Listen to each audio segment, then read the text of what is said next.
এটা হচ্ছে vivo v27s আর এই ভিডিওর মাধ্যমে আমরা এই ফোনটির ফুল রিভিউ করতে চলেছি। আর এই ভিডিওর মাধ্যমে আমরা দেখে নেব এই ফোনটির ডিসপ্লে, ক্যামেরা, পারফরমেন্স আরো অন্যান্য ফিচার্স, যাতে সকলে বুঝতে পারে যে বাজেট অনুযায়ী এই ফোনটি কাদের জন্য নেওয়া ঠিক হবে। আর ভিডিওটি শেষ পর্যন্ত দেখতে হলে আরো জানতে পারবেন এই ফোনটির প্রাইস কত হতে চলেছে, এই ফোনটিকে কবে রিলিজ করা হয়েছিল, এই ফোনটি বিশেষ করে কাদের জন্য তৈরি করা হয়েছে, সমস্ত কিছু এই ভিডিওর মাধ্যমে আমরা এক নজরে দেখে নেব। তো চলুন আর বেশি কথা না বলে শুরু করে নিই আজকের এই ভিডিও। আর আপনি চাইলে কিন্তু এই চ্যানেলটিকে সাবস্ক্রাইব করে রাখতে পারেন এরকম ইনফরমেটিভ ভিডিও সবার আগে দেখার জন্য। So let's begin. এই ফোনটি ডিজাইনের দিক থেকে দেখতে গেলে থাকছে এই ভিভো ভি সিরিজের ফোনগুলো আমাকে সব থেকে বেশি ভালো লাগে এর ফোনের ডিজাইন আর ফোনের রিং লাইট। এই ফোনটির থিকনেস করা আছে 7.4 মিলিমিটার আর ফোনটির ওজন থাকছে 180 গ্রামের মতো। তো ফোনটি একদম হালকা পাতলা ফোন আর এই ফোনটি হাতে নিলে লাইট বাটন একদম প্রিমিয়াম ফিল হবে। বরাবরের মতো এই ফোনটির ব্যাক সাইড থাকছে কালার চেঞ্জিং, যেটা রোদ এবং লাইটের মধ্যে রাখলে এই ফোনটির কালার চেঞ্জিং হবে। আর এই ফোনটির নিচে থাকছে স্পিকার, টাইপ সি পোর্ট, একটি মাইক আর সিম কার্ড ট্রে, যেখানে আপনি দুটি সিম কার্ড ব্যবহার করতে পারবেন।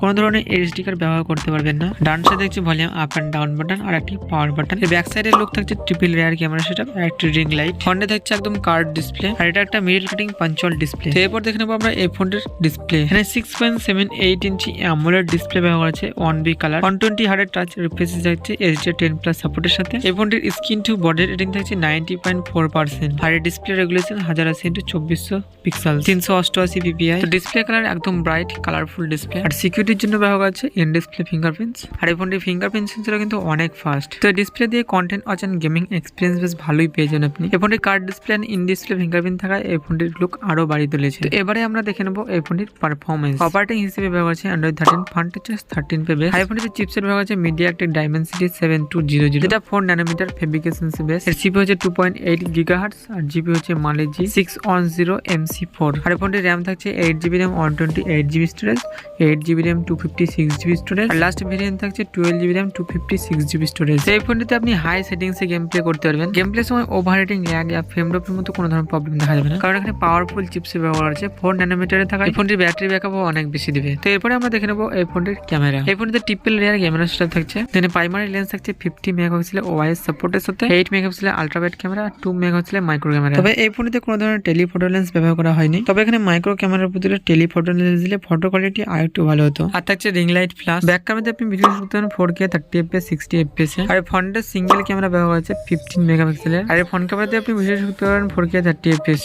তো এরপরে আমরা দেখে নেবো এই ফোনের ব্যাটারি। তো এই ফোনটিকে পাওয়ার দেওয়ার জন্য হচ্ছে লিথিয়াম পলিমারের 4600 mAh একটি ব্যাটারি আর এর ফাস্ট চার্জিং হিসেবে হচ্ছে 66 ওয়াটের একটি ফাস্ট চার্জার, যেখানে 50% চার্জ হতে সময় নিচ্ছে 19 মিনিট। এই ফোনটিতে সেন্সর হিসেবে সব ধরনের সেন্সর ব্যবহার করা হয়েছে আর সিকিউরিটির জন্য ব্যবহার হচ্ছে আন্ডার ডিসপ্লে ফিঙ্গারপ্রিন্টস। আর এই ফোনটির নেটওয়ার্ক কানেকশন হচ্ছে wifi, Bluetooth 5.3, GPS, NFC, FM যখন থাকছে না, USB Type-C 2.0 OTG। আর এই ফোনের নেটওয়ার্ক সাপোর্ট হিসেবে হচ্ছে 5G সাপোর্ট। আর এই ফোনের প্রাইস হিসেবে থাকছে প্রায় 25,000 টাকার মতো। তো এই ফোনটি বিশেষ করে কাদের জন্য না ঠিক হবে, তো যারা নর্মাল গেম টেম প্লে করে তাদের জন্য ঠিক আছে। আর ফটোর কোয়ালিটির দিক থেকে দেখতে গেলে এই ফোনটিতে ভালো মানের ক্যামেরা সেটা ব্যবহার করা হয়েছে। তো ক্যামেরার জন্য এই ফোনটি কিন্তু দেখতে পারেন। তো এই ফোনটি আপনার কেমন লেগেছে কমেন্টে জানাতে ভুলবেন না। আর এই ভিডিওটি যদি আপনার ভালো লেগে থাকে লাইক করবেন, চ্যানেলটিকে সাবস্ক্রাইব করবেন।